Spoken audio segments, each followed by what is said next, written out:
No deserto do Velho Oeste, a vila de San Rocio vivia em torno de duas coisas: o poço no centro e a linha de trem que passava ao sul, riscando o horizonte como uma promessa que não parava.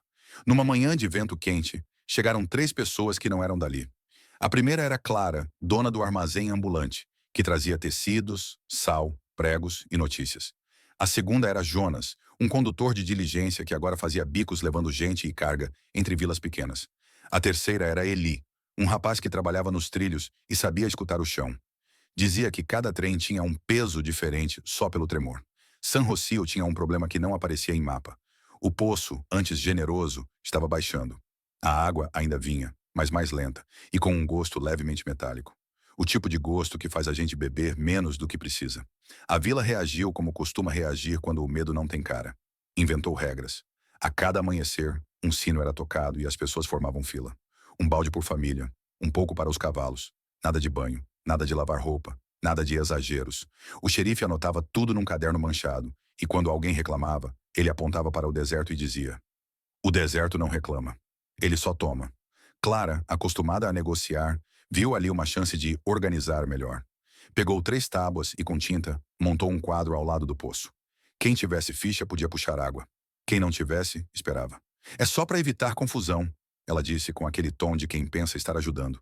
Jonas, que conhecia o tipo de confusão que nasce de papel, torceu o rosto. Confusão nasce quando a sede vira burocracia. Ele não falou nada. Só olhou para os cavalos amarrados no tronco, olhando de volta com olhos grandes e quietos. Com o quadro de fichas, o poço ganhou ordem. E com a ordem, ganhou outra coisa: valor. Logo as fichas passaram a ser trocadas por pão, por munição, por um lugar na sombra. Um homem ofereceu 2 fichas por um par de botas. Outro ofereceu 4 fichas por um saco de farinha. A água, que era a mesma, começou a custar diferente dependendo de quem pedia. Clara dizia que era natural. Oferta e procura. Jonas dizia que era perigoso.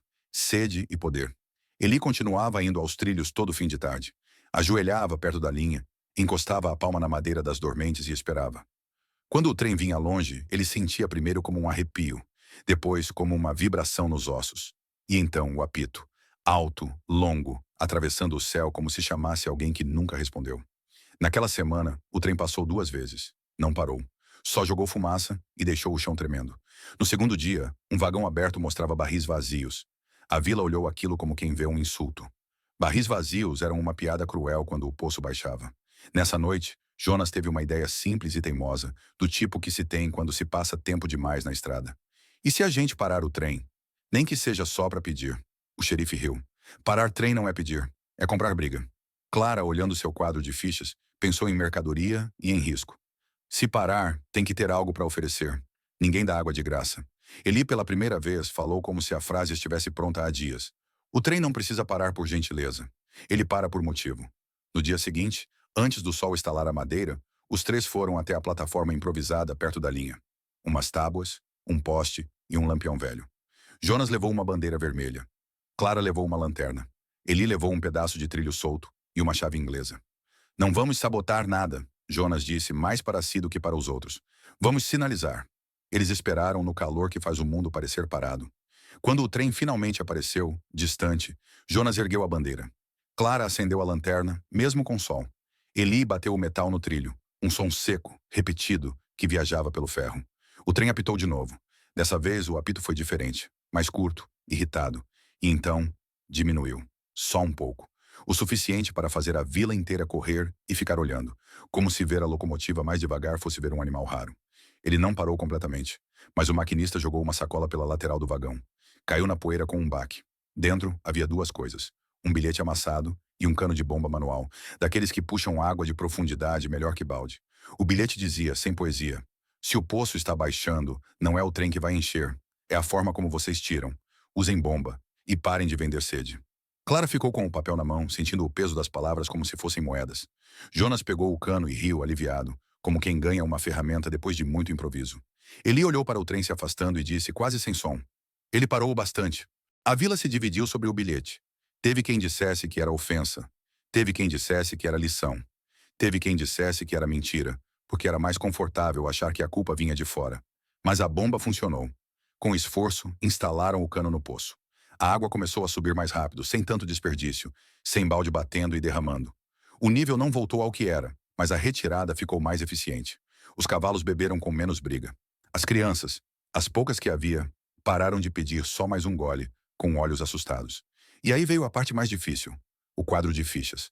Clara viu que as fichas tinham virado um tipo de poder que ela mesma não controlava mais. Era como se, sem querer, tivesse colocado preço no que devia ter limite, não mercado. Na manhã seguinte, ela levou o quadro para o centro da vila, em frente ao poço, e arrancou as tábuas uma por uma. O som da madeira se partindo pareceu alto demais para o lugar. Eu fiz isso por ordem, ela disse com a voz seca. Mas virou comércio da necessidade.